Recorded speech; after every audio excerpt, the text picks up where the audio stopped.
I don't even know what to say anymore. Like, genuinely. Mexico eliminated from the World Cup in the round of 16 by England. Losing 3-2. Um, the curse continues. Mexico cannot pass the round of 16. And what do you genuinely even say after watching a match like that?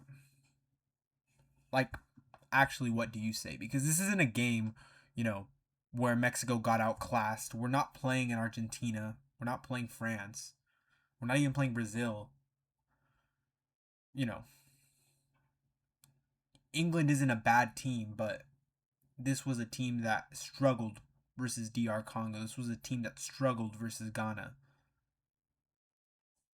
And that just makes this loss so much worse on top of all of that because this feels like a loss that we absolutely should have won. On paper and watching the game, like, I'm just so distraught. England had 6 total shots. Mexico had 23. We held possession for 66% of the game, completed 92% passes. We had 12 corner kicks. 12 corner kicks. Compared to England's 2. We had 10 more corner kicks than England did in this entire match. Not only that, England was playing with a man down for almost 2/3 of the match.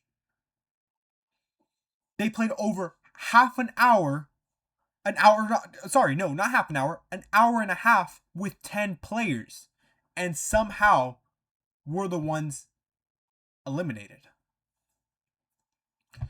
First and foremost, shout out Jordan Pickford. Even as a Mexico fan, you have to admit that Jordan Pickford was by far the man of the match this game. Practically turning into prime Keylor Navas, to prime Gianluigi Buffon.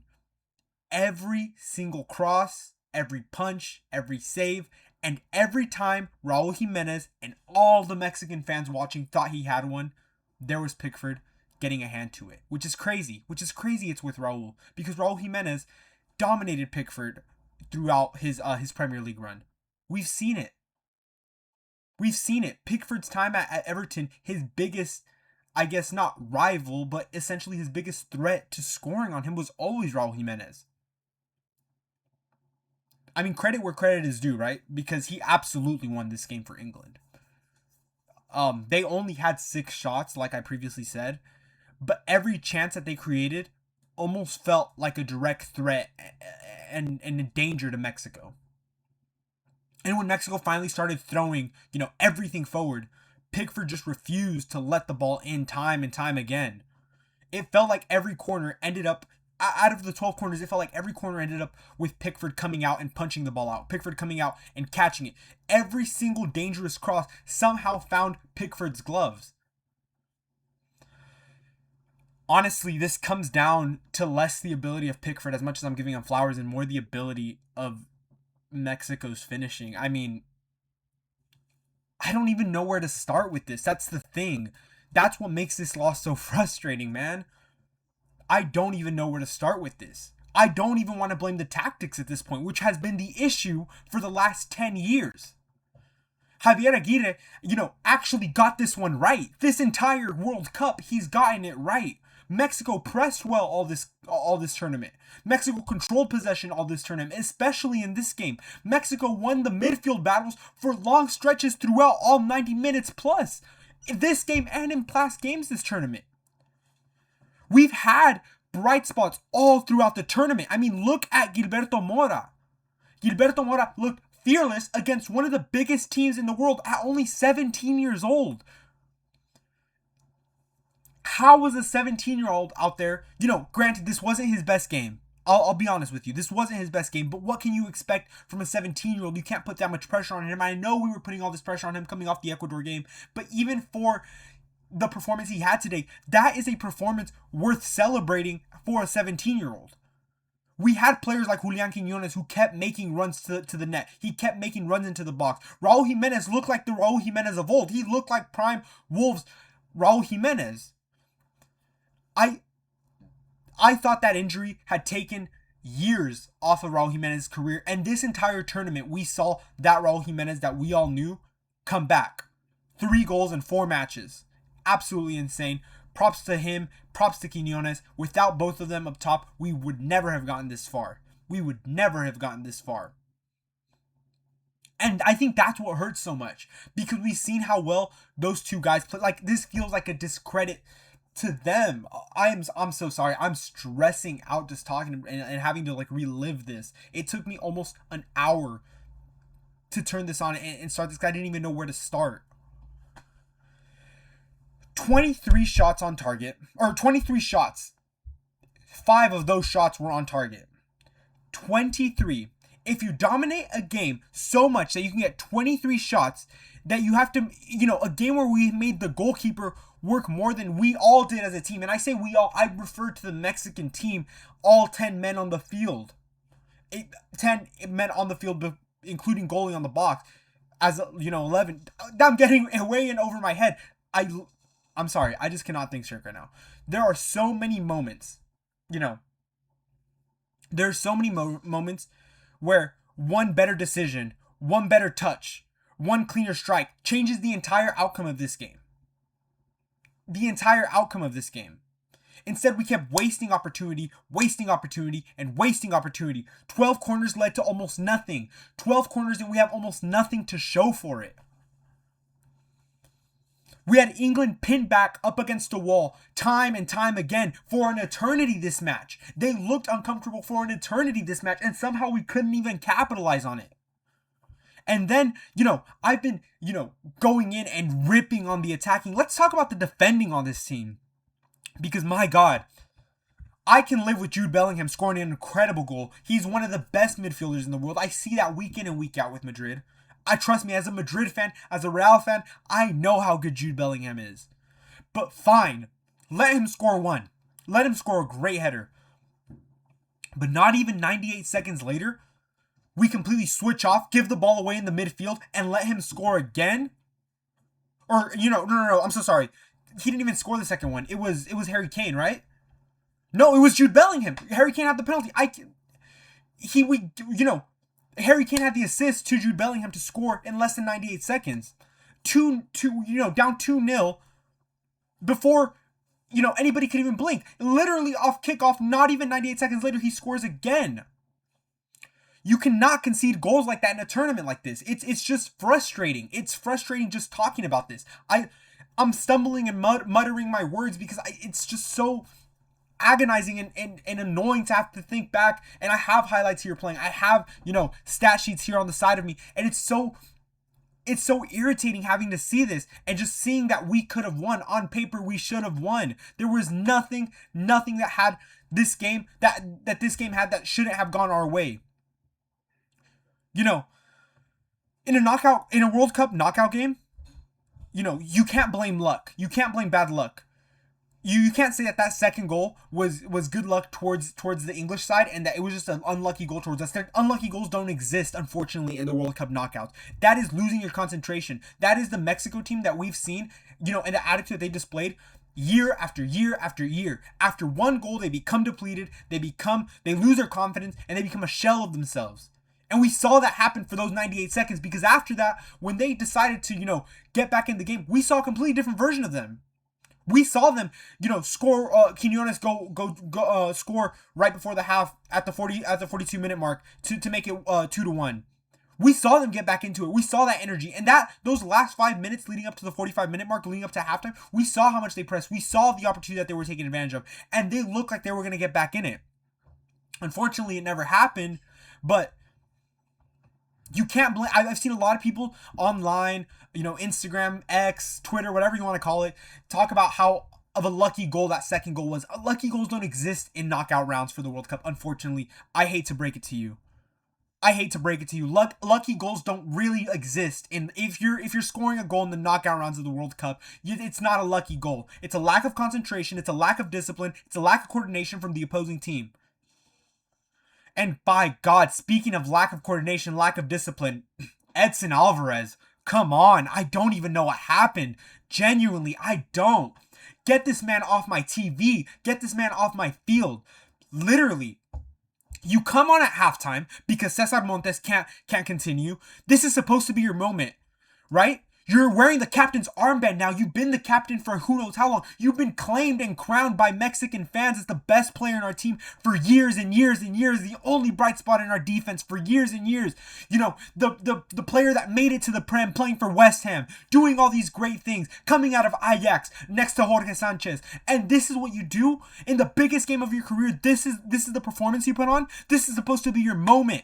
You're supposed to calm everything down, control the pace of the game, the midfield, keep it organized, keep the defense strong, lead the line, lead the comeback. You're the guy every Mexican fan consistently chirps about whenever you were injured because of your ankle injury, because of your surgery. Where's Edson Alvarez? Where's Edson? Where's El Machín? All these talk for you to come back, for you to put on this lousy performance coming out at the half. Cesar Montes was holding that line, and because he couldn't go on anymore, you had to come on, and you couldn't do anything. You're the guy that every Mexican fan has constantly been chirping about how we need to build around Edson. Edson is our guy. Edson is our guy. Where were you, man? Where were you? Seriously. Where? I barely remember him touching the ball this entire match. I remember him tripping over his legs. I remember him losing aerial one-on-ones. I remember him making bad back passes. I remember him slowing down the game when they were pressing. That's what I remember. That's what I remember from those 45, 50 agonizing minutes of watching Edson Alvarez play. I barely remember, seeing him organize the defense. I barely remember him breaking up an attack. He broke up one attack. I'll give him that. He broke up one attack, and it was, I believe, the Jude Bellingham attack where he was the last man. That he did right. I'll give it to him. But you can't just have one good play in a knockout round when you've been chirped and chirped and chirped as this next best player. You've been viewed as the pinnacle for a Mexican player for this generation, and that's the performance you put on. You were genuinely the worst player on that pitch. Out of all 21 men on that pitch, you were by far the worst player. You were by far the worst player when you got subbed on. And he was an absolute ghost tonight. There's not much you could even say. People it's just frustrating, man. And before I have somebody on here come out and say, well, Mexico would have been fine if Edson never got hurt before the tournament. Edson's form was affected because of his injury, his ankle injury. That was in February. I hate to break it to you. That was in February. Sure, maybe he's not fully recovered yet. Then don't take up the spot. Don't take up the spot. It's infuriating, man. It's infuriating to watch this. You've been the one bright spot, and now you let us down in the biggest moment. Suddenly, at least in my eyes, you guys can see it however you guys want. You guys can see it however you guys want. These last 4 years since the last 2022 World Cup, Edson has been the one bright spot. This game alone erased everything up until then. Everything from back then, it erased it. Any times that he's been the only bright spot on our defense, anytime he's been the best man on our midfield, erased all of it. Gone. This is what I'm thinking about. And call it recency bias if you want. I don't care. I'm sorry. When you're the captain and you come into the World Cup at a round of 16 match, people should feel it. Your impact should be felt instantly.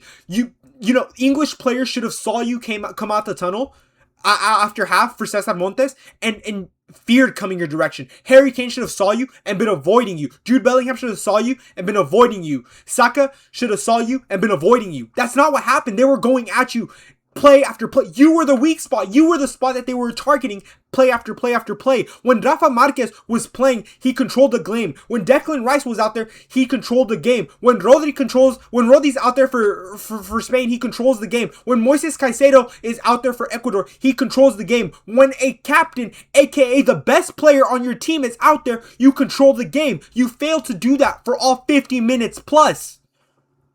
It's ridiculous. Edson tonight showed he can't do that for Mexico. Injured or not, he can't do that for Mexico.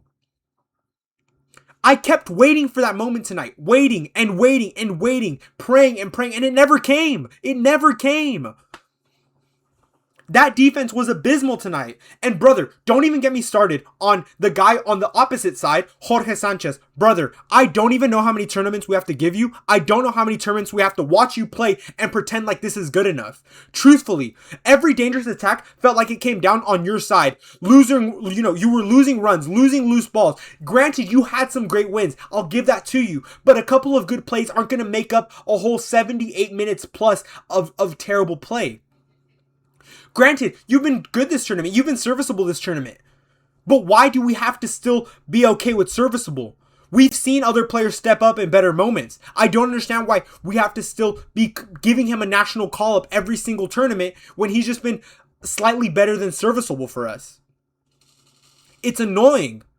You're getting exposed in transitions. You're picking up yellow cards because you're arguing instead of, losing your focus. You know that you're not. You got a yellow card for the worst reason. You got the most avoidable yellow card in the game. Can we talk about that? Every other player that got a yellow card in this game, including our own players, were okay. Give it a valid reason. You could argue with it. You got a yellow because you followed the one rule. You couldn't talk like this. You had to cover your mouth. You know that's a rule. You know you can't talk while covering your mouth. Why are you doing that? Why are you doing such a blatant disregard, like such an idiotic foul that's clearly going to get you carded? Brother, why? No, zero discipline from this guy, dude. Zero discipline from this guy for years. And this is where the frustration starts creeping back when you talk about like him playing as a back for us, because for years it was because Uriel Antuna was driving into space to just smash another cross into the first defender. We had him and Uriel Antuna for years, playing those two, playing on that left side. And it's frustrating, dude. It's frustrating to watch. Or on that right side, I apologize. On that right side. It's frustrating to watch, man. It's frustrating to watch. It was frustrating to watch for years. Him and Antuna, they don't know what to do with the ball. They never knew what to do with the ball. Antuna left. Antuna didn't get the national call-up. You looked a little better, but not serviceable enough for us to give you another nation call-up. Another international call-up. It's over, man. Stop calling this guy up. It's done.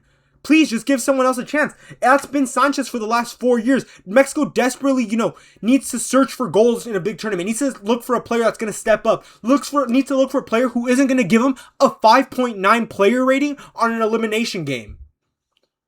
It's ridiculous. And, oh, man. That's the thing that hurts the most. The thing that absolutely kills me about all of this is that after Quinash gets sent off, I actually believed for a second. For a second, I felt like you could feel it. The Azteca woke up. The Mexican fans woke up. England were hanging on for dear life. 2-1. We had corner after corner after corner, like I previously said. Wave of attack, wave after wave after wave of attack. And they just couldn't keep the ball up, man. They were clearing everything. And it looked like at one point England was just trying to survive while Mexico just kept throwing numbers forward. And we had them exactly where we want them. And that still wasn't enough. We just saw clearance after clearance after clearance. Pickford punching everything out the way, letting nothing hit the net. England wasted every single second they could this game. That's how you know we had them. That's how you know that this was a winnable game. England tried their hardest to kill time this game. 11 minutes, man. 11 minutes of added time after the original regulation time of 90 minutes. And somehow we still couldn't find one more goal. 11 minutes. And then the whistle blows and that's it. That's it. It's over. The first ever World Cup loss at the Azteca. A stadium that has never seen Mexico lose at this stage before. 80,000 fans for what? 7,000 feet up in the air. For what? For what? For what? It doesn't matter anymore. It doesn't matter anymore. We talked all the time about all this lead up, about the altitude, about, Mexico fans being the 12th player, about all of this. For what? For what? Dude, this is Altitude FC at this point. That's the best thing we had? That's the best thing we had? Really? Our altitude was our biggest achievement this game. Having them fly out there was our biggest achievement. Finding their hotels out of the 15 hotels the England national team booked and parading and singing and doing all this stuff outside their hotel for what? For what? What was the point? There was no that did nothing. It helped us with nothing. It was ridiculous, man. This was just one of those tournaments where Mexico, this where Mexico really looked like they had a chance. And there's very few tournaments like that, if I'm being honest. This wasn't one of those tournaments that Mexico looked like they just stumbled into, the round of 16 like they did in 2018. This wasn't a 2018 World Cup vibe. No, we actually went in there with hope. We actually, played good football. Gilberto Mora looked like the future. Julian Quinones, showed up. Raul Jimenez. We beat Ecuador, man. Ecuador was seen as like this like dark horse of the tournament, almost like described like another Morocco. And look, I don't know, man. It's just annoying. It's just irritating, I think. But as I guess as angry as I am, I do want to give certain players their flowers. I mean, we've seen, there was definitely bright spots here. Like I said, it was mainly just really bad defending and poor shot, so not shot selection. Shot selection was good. It was just poor finishing. But I do want to give flowers where flowers, are obviously due. I mean, as angry as I am, I do want to like admire players that I haven't. This Mexico team had players that I had like had me gravitated and attached to the game in a way that I haven't had for the selección in so long. I mean, Piojo Alvarado completely changed my opinion on him. I'll admit it. I criticized him for years. Granted, I thought he should have, maybe gotten a call up over Uriel Antuna last cup. I will say that. But I did criticize him before for years. Because there were too many tournaments where it felt like he kind of just disappeared. He wasn't there. But in this World Cup, it was different. He pressed relentlessly. He tracked back. He made the right decisions. And in this game specifically, he was our brightest spot. He was our brightest spot by far. Piojo Alvarado had a 7.0, a 7 flat player rating. He played great. He was getting double teamed. This man, he played his heart out this game. That's winning football. He played winning football. And, one tournament isn't going to change much. But it could change enough. The World Cup has a funny effect where a good tournament can lead to a really good outcome for the club career. And I think I want to see this with With Piojo Alvarado. I would really want to see this with Piojo Alvarado. I want to see him go to maybe a Roma, a Benfica, a Napoli. A place that can use a winger who's technical, who's clean, who's disciplined, and who's willing to run himself on the ground for 90 minutes like he did. Piojo Alvarado never gave up. He was relentless this game. Maybe he won't be starting as a winger for those teams, but definitely a chance as a sub on, as a consistent rotation player. I'd love to see that. He deserves a shot out there. And I think with a little more time and in competitive leagues, I want to see him come back and do what he did all this tournament long. We have players like Gilberto Mora, 17 years old. My gosh, I already talked about him in the beginning, but what a World Cup for the kid. He looked like he had playing knockout football for decades. I mean, every touch he looked like he had confidence. This was, probably his worst game that he had, and even then, he was still one of the better players on the pitch. Every time he receives the ball, he wants to turn and attack instead of hiding behind safe spaces with back passes or anything. I want somebody like an Ajax, a PSV, a Benfica, a Sporting, a Leipzig, a Real Sociedad. Someone pick this kid up, man. And even honestly, I think he's ready to go to a more premier team than that. I think he's ready to go to a top Premier League team. I think a Chelsea could pick this guy up. I think an Arsenal could pick this guy up. I think a Man U could pick this guy. I could see this guy playing at the Old Trafford. Maybe not as a starter right away, but I can see him as a rotational player, man. Like, tell me that this guy wouldn't do wonders learning from a guy like Bruno Fernandes. He has European talent written all over him, and he's still, waiting for that shot. I think give it to him after this World Cup.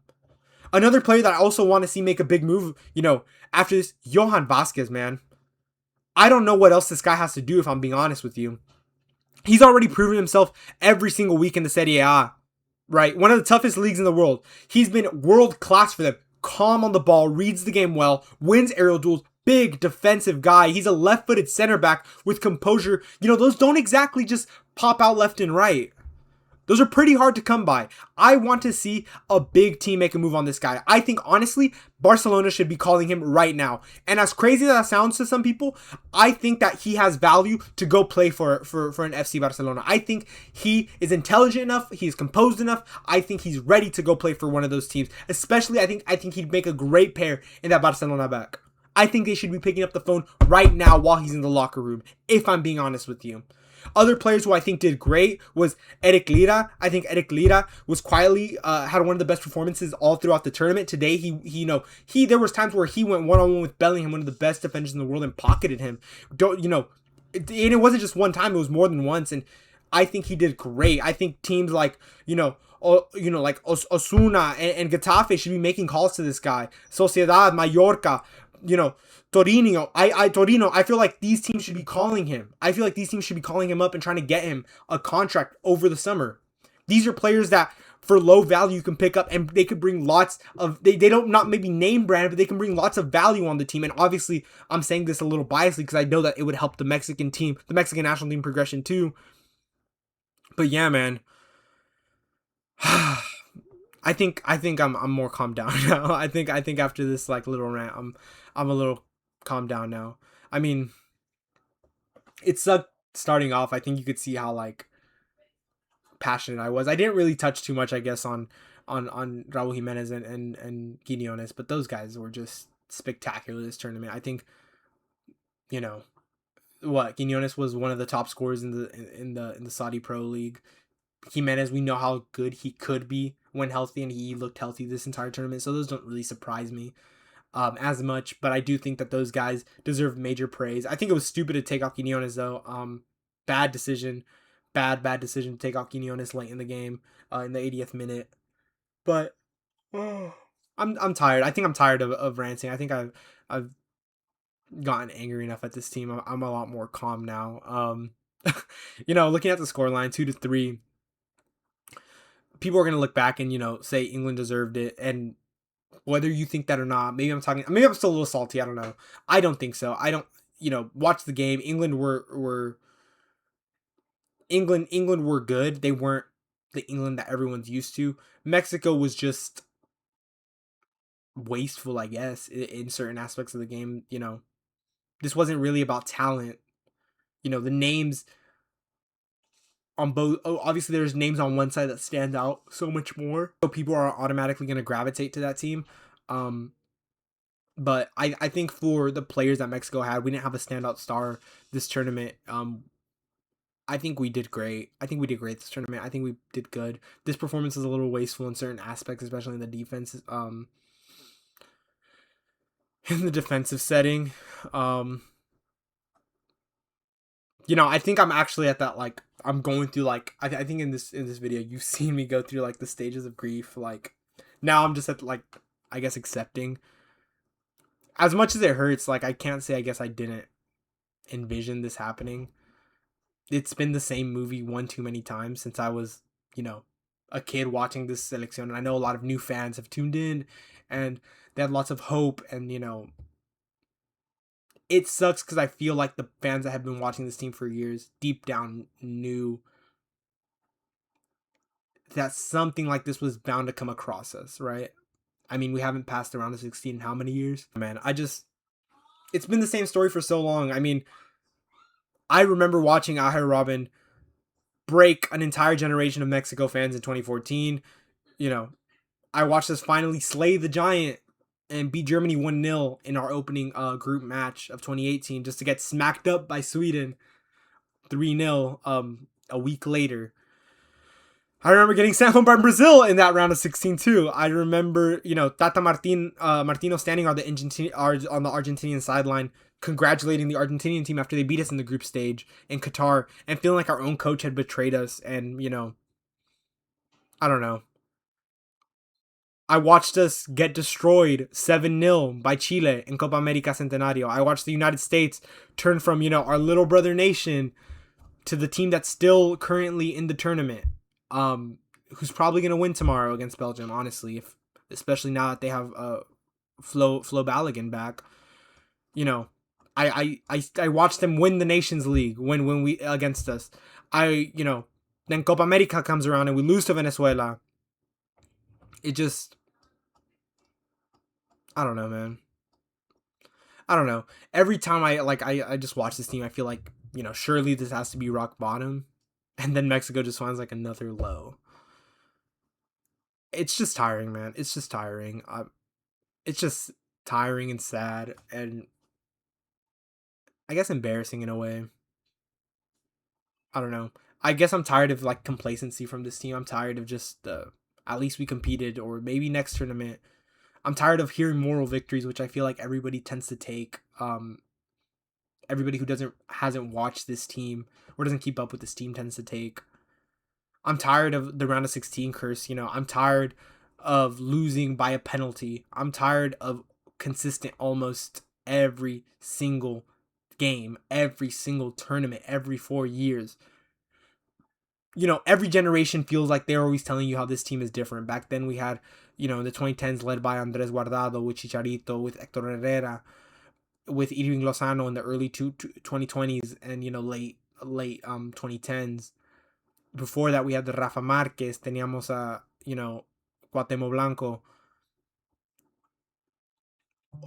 Gio Dos Santos early on. It's just always the same story, man. And we somehow fall for it every single time. Like, I don't know. It's really shameful and it's really embarrassing. And I'm really tired of it, if I'm being honest with you. And I guess I'm not embarrassed because England embarrassed us. No, because we outplayed them. We played good. As angry as I've been, I've said we've played decent this tournament. We played good this tournament. We played decent this game. But I think it's because it was right there. That's what's more embarrassing. This one felt like it was right there. The ECC movement, it looked like we had everything ahead of us. We had all the advantages in the world. England gave us opportunity after opportunity to take that game away from them. And we just couldn't do it. We just couldn't do it. And I love this team. And I fear that I always will love this team. And I think that's the part that really hurts the most. Because I'm not, as much as it seems, I'm not angry at this loss, right? I'm not angry that we lost. I'm not angry. I am. Okay, I'm not gonna. I am angry that we lost, and I am angry that we got eliminated. But that's not the main reason why I'm upset. I'm more upset because every 4 years this comes around, man. Every 4 years, and we let another opportunity slip through our fingers because of our own mistakes. It feels like years after watching Mexico. That's the part that still stings the most. Like, enough to where I don't even want to wear my jersey watching this team. I don't want to wear my jersey watching, making this video, because I don't want to look back, because I know it's gonna hurt, bro. The hurt isn't the losing anymore. It's not. It's the fact that it finally looked like we had everything to break the cycle, which, granted, we always say that, right? We always say that. But this time it felt different. This time it felt like we really did have everything to break the cycle, and somehow we just found another way to keep it alive, man. The curse lives on. The curse continues. We will be back, I guess, in 2030 to see if we can make it past the round of 16. Yeah, man. I don't really know what to say anymore. I think I got everything off my chest. It's been 35 minutes. And this is probably going to be my longest video I have so far, but if you sat through this, thank you. If you watched all of my rant to this video, thank you. But yeah, I guess I will see this team in another 4 years, and who knows, maybe in another 4 years we do a video similar to this, or maybe we can actually win. I don't know. I guess we're gonna have to wait and see. But yeah.